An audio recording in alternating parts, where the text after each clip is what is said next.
welcome you to episode 1, season 6 of The Tap Show. This is a program about wellness and success. I am your host, Kitira Adams, president of Haritech. So today's topic is I don't want to work another day. Now, I know the audience for Haritech, these are people that are motivated, people who want to live a fulfilling and progressive life.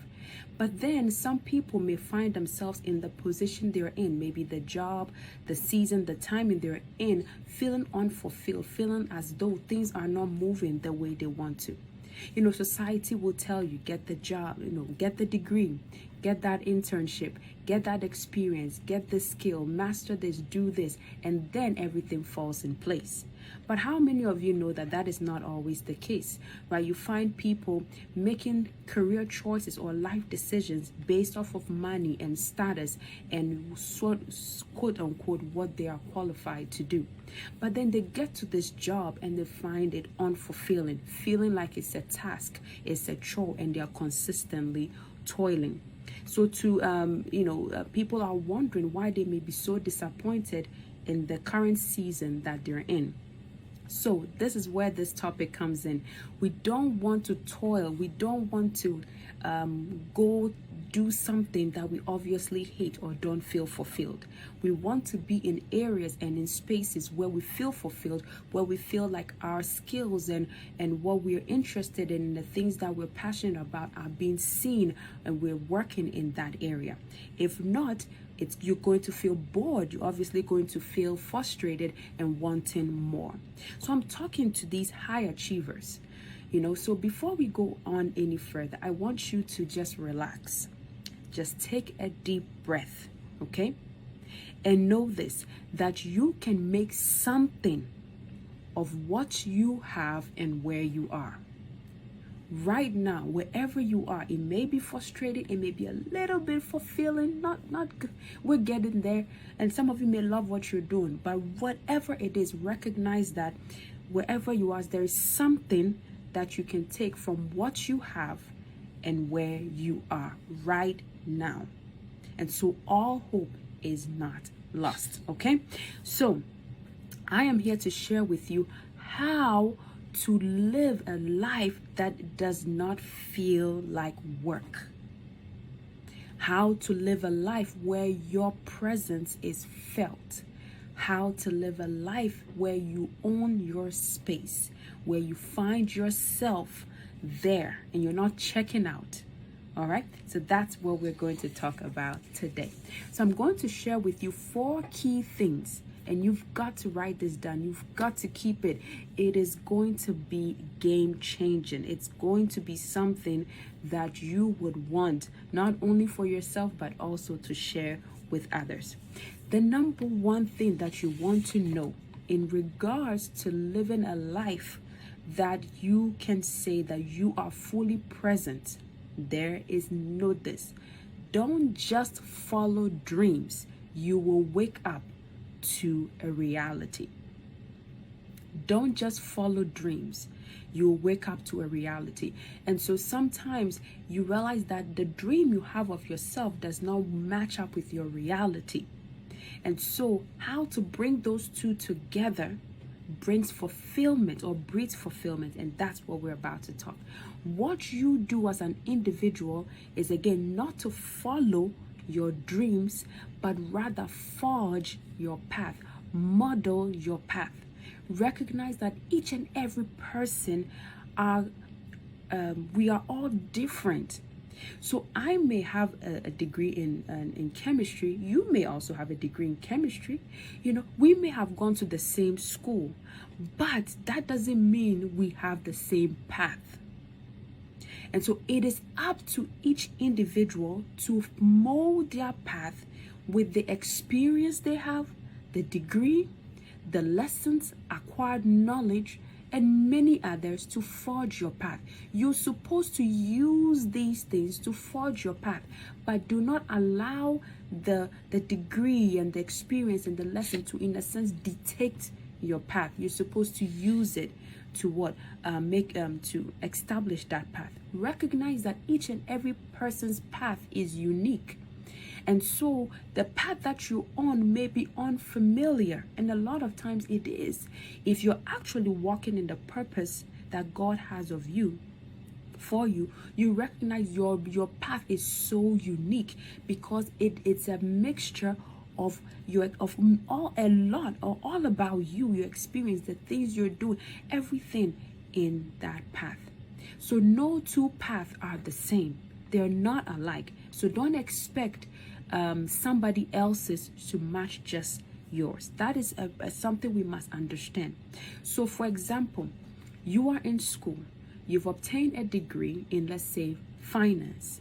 And so because you graduated, you assume that this is your path. I have finance, I'm supposed to end up in this firm and work doing this and this. That is not always the case. Based off of other things which I'll talk about, that would help navigate and help you achieve the path or walk on the path that's for you. So you have to get that clear. You are to forge your path, not just follow your dreams. That's one. If you want to go about your life not feeling like you're working every day, you've got to forge the path, okay, with the things, your experiences that's about you, your degrees, your lessons, acquired knowledge, and what have you. Let me give an example. So for example, you may be interested in music and you may be interested in health, but you have a degree in engineering. You can forge a path with these areas. Somebody else may be also have a computer degree, but they may not be interested in some of the things you're interested in. They may be interested in other things, and together they can use that to forge their path. So for example, I love teaching, I love science, right? I can use that and other things about me to forge my path. And that's why you see the things that I'm doing. You see elements of science, you see elements of teaching and other things I'm interested in, God and all that, all infused in what I am doing and what I, again, we share even here on tap. That's number one. Number two, this is a big one. Number two, you've gotten the degree, you've gotten the experience, you've gotten all that you need to get, and your resume is solid. I mean, it's amazing. But what is the game changer, or what sometimes is you can tell the difference between someone who's walking in purpose and someone who is just working, is because of this. Get this. You must identify something, and this thing is not what you worked for. You worked for the degree, you worked at that internship, you worked for that skill and all that. But this, what I'm talking about, is you must identify the gift. Each and every one of us has been given a gift. You didn't work for it, you didn't earn it. It is yours. It came with you. And so if you're not operating in your gift, and I'll share with you the gift, if you're not operating in the gift, you may have all the qualification, be in the quote unquote appropriate position, a job, or whatever it is that you're doing, but you may still feel unfulfilled. Why? Because you're not operating in the gift that you've been given by God. So, and this gift is not, again, it's not based on what you do. It's based on who you are. It's based on who has given you that gift. Okay, so each and every one of us have our own special gift. Now I'm going to talk about these gifts. You will find yourself in at least one of these gifts. One of it, at least one, will stand to you. And I will give you a secret here when we go through the gift. Number one, insight. There are people that are analysts. They are planners. So you realize that they enjoy being in that space of planning and analyzing. So if you are in a position or a job that is not fueling that gift, you will feel unfulfilled. That's one. Number two, service. There are people that are very good at assisting. They are service providers. They're able to, provide service for a need. You have to make sure that whatever you do also has elements of service. Number 3, teaching. There are some people that have the ability or art of teaching and training. So you see these as educators, right? So when you are doing something, you want to make sure that there's an element of teaching so your gift can be expressed. That brings about that fulfillment. Another one is encouragement. There are some people, let's say counselors, okay, that have the act. It's not everyone that can encourage you. There are some people you talk to, because it's not their strength per se, you leave just as you came. But there are some people you speak to and it's almost like they just helped you unpack all, unpack the weight and gave you wings to fly. That's what I'm talking about. There is a gift that some people have. So if you want to live a day without working, you want to make sure that your career, what you do, your career it has an element of encouragement, of counseling. There are others that have the gift of giving generously. These people can make anything out. You can tell them to sell peanuts and they will sell that peanut, generate income, even the income not for themselves, generate income for so many others. They're just that good at it. They love, so they are able to meet the needs of others and provide sort of avenues or areas for others to also benefit. Do you understand? So you want to make sure that anything you do, if you have a certain gift, it means that whatever you do, there must be an element that you're able to give. We all supposed to give. We're all supposed to teach. We're all supposed to provide service. But there are some people that have the gift.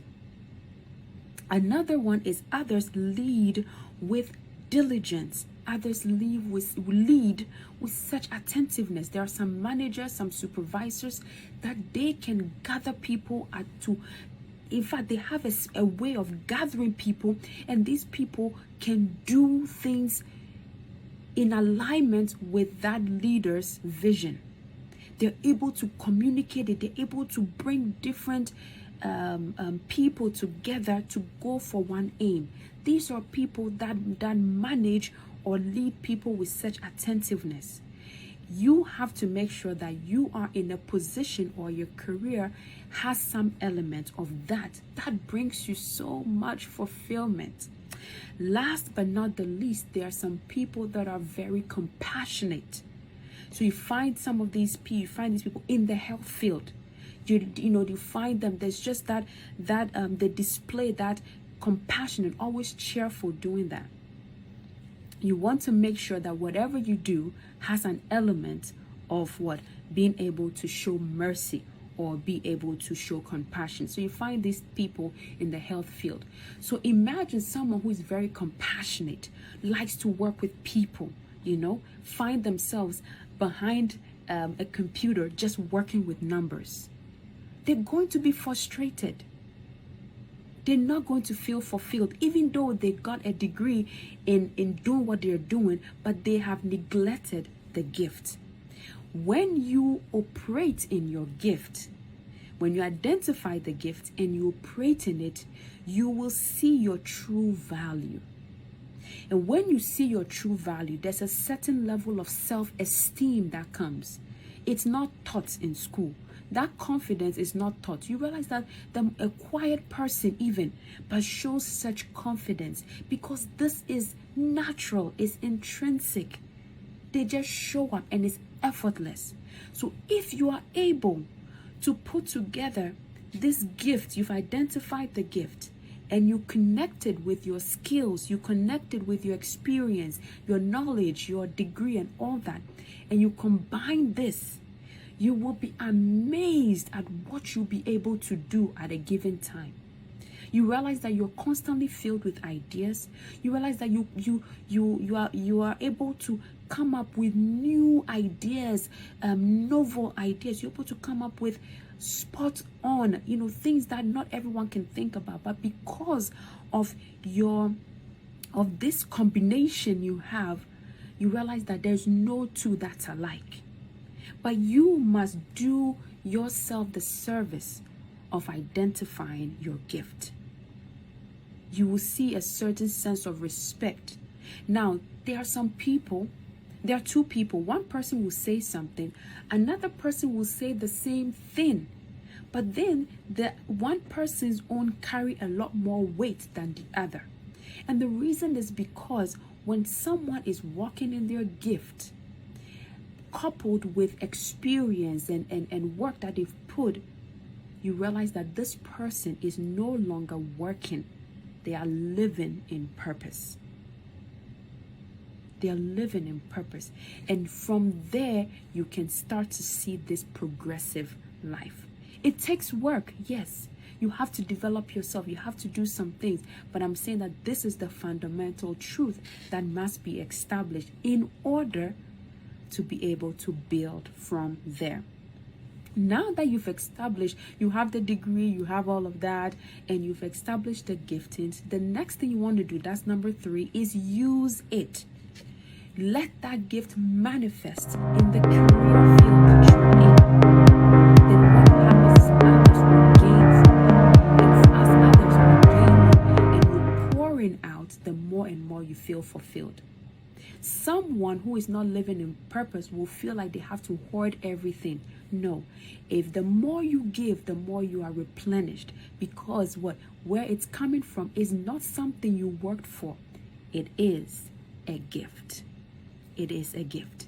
All right. And so, for example, in Haritech, you see my gifting also being expressed in what I do. There are no two. I show up as me in that space. So what my experience, my gifting is manifested in the things that I'm doing. All right. So I really challenge you to sit down and identify those gifts and ask yourself, what I'm doing now, am I expressing that gift in what I'm doing now? And then the last but not the least, I wish I could unpack more, but we're going to stop here because of time, is your environment matters. Check it. Not every seed germinates where it is planted. Not every seed. You may have the right sort of things set in place, but if the soil is not right for that seed will not germinate. That is why there are some crops that or fruits that germinate or are grown in other countries than others. That is why there is export and import. Some are able to grow it, some are not able to grow it, because of this environment, of that very nature that the seed needs, right, which is the soil. So it is up to you to ask yourself, where I'm at, my career, is it expressing my gift? Is it giving me the opportunity to walk in the gifts that I know God has given me? If you don't have moments or opportunities to express that gift, the seed will not germinate. That is where stagnation comes in. I wish we could unpack this more, but guess what? This is just a scratch of the whole series. We're going to go into this a lot deeper and deeper. So I welcome you to stay tuned to our live so that you don't miss it, but we're going to get deeper and deeper. So I hope that you've been able to take these 4 key points home. You want to make sure that you use it. If you walk in that, if you put this to practice, you will not work a day in your life.